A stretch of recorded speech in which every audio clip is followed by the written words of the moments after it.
नमस्कार, आप देख रहे हैं यूटी सोशल न्यूज। केंद्रीय राज्य मंत्री और रिपब्लिकन पार्टी ऑफ इंडिया यानी आरपीआई के राष्ट्रीय अध्यक्ष रामदास आठवले आज केंद्र शासित प्रदेश दादरा और नगर हवेली के मुख्यालय सिलवासा पहुंचे। यहां आयोजित चिंतन शिविर में उन्होंने संगठन विस्तार, राजनीतिक मजबूती और सामाजिक विकास को लेकर महत्वपूर्ण बातें कही। सिलवासा के कुडाचा स्थित एक रिजॉर्ट में रिपब्लिकन पार्टी ऑफ इंडिया द्वारा विशेष चिंतन शिविर का आयोजन किया गया। इस कार्यक्रम में दादरा और नगर हवेली, दमन और दीव के साथ साथ गुजरात और महाराष्ट्र के विभिन्न जिलों से पार्टी पदाधिकारी और कार्यकर्ता बड़ी संख्या में शामिल हुए। केंद्रीय मंत्री रामदास आठवले ने कार्यकर्ताओं को संबोधित करते हुए संगठन को गांव-गांव तक पहुंचाने का आह्वान किया। मीडिया से बातचीत के दौरान रामदास आठवले ने कहा कि आरपीआई केवल किसी एक समाज की पार्टी नहीं है, बल्कि सभी जाति और धर्म के लोगों को साथ लेकर चलने का प्रयास कर रही है।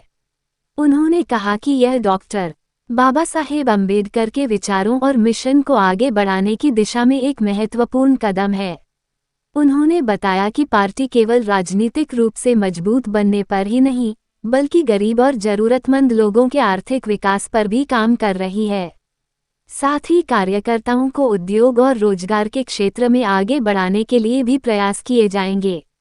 रामदास आठवले ने कहा कि वर्तमान में उनकी पार्टी उत्तर पूर्व के 2 राज्यों में मान्यता प्राप्त है और आने वाले समय में अन्य राज्यों में भी मान्यता मिलने के बाद पार्टी राष्ट्रीय स्तर पर अपनी मजबूत पहचान बनाने की दिशा में आगे बढ़ रही है। इस दौरान उन्होंने एनडीए सरकार और प्रधानमंत्री नरेंद्र मोदी के नेतृत्व की सराहना करते हुए कहा कि जनता ने एक बार फिर एनडीए पर भरोसा जताया है और आने वाले समय में गठबंधन और मजबूत होगा। पेश है समीर गोहिल की report. Republican party of India के दादरा नगर हवेली, दीव दमन, गुजरात और महाराष्ट्र के जो ठाणे जिला और मुंबई है, पालघर जिला है, यहाँ के प्रमुख लोगों का एक चिंतन शिविर यहाँ रखा गया था और उसमें रिपब्लिकन पार्टी को हर गांव तक कैसा पहुंचाना है, हर जाति धर्म के आदमियों को पार्टी में कैसा लाना है, पॉलिटिकली पार्टी को कैसा स्ट्रेंथन करना है, इकोनॉमिकली जो हमारे गरीब लोग हैं ऐसे लोगों की इकोनॉमिकल डेवलपमेंट में कैसी करनी है और उद्योग क्षेत्र में भी रिपब्लिकन पार्टी के वर्कर ने उतरना चाहिए। रिपब्लिकन पार्टी का दलितों की पार्टी ना हो, ये पार्टी सब जाति धर्म के लोगों की पार्टी हो। ये बाबा साहब अम्बेडकर जी का मिशन था और आज रिपब्लिकन पार्टी नरेंद्र मोदी जी के नेतृत्व में आज नेशनल डेमोक्रेटिक अलायंस में है और मुझे लगातार 3rd टाइम उनके मंत्रिमंडल में मंत्री पद का मौका मिला है। जब मैं कांग्रेस पार्टी के साथ था तब कांग्रेस पार्टी ने मुझे मौका नहीं दिया था। मैं 3 बार लोकसभा में चुनकर आया था और डॉक्टर मनमोहन सिंह जी की सरकार जो की सरकार आई थी तब मुझे उसमें मतलब लेने का प्रयत्न नहीं हुआ था, लेकिन नरेंद्र मोदी जी ने बाबा साहब की जो रिपब्लिकन पार्टी है उस रिपब्लिकन पार्टी के नेता के रूप में मुझे मतलब राज्यसभा भी दी, राज्यसभा 3rd टाइम मुझे मिली है और नरेंद्र मोदी जी की सरकार विकास निश्चय से आगे बढ़ रही है।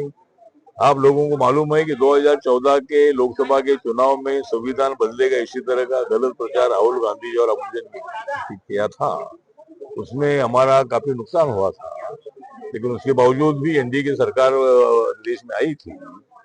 अभी नरेंद्र मोदी जी ने पंडित जवाहरलाल नेहरू जी का रिकॉर्ड ब्रेक किया है। नरेंद्र मोदी जी 15 साल तक अपने देश के प्रधानमंत्री बनेंगे और 29 के चुनाव में भी हमें पूरा विश्वास है कि हमारी एनडीए की सरकार आएगी और हमारी सीटें पूरी बढ़ेगी, ऐसा हमें पूरा विश्वास है।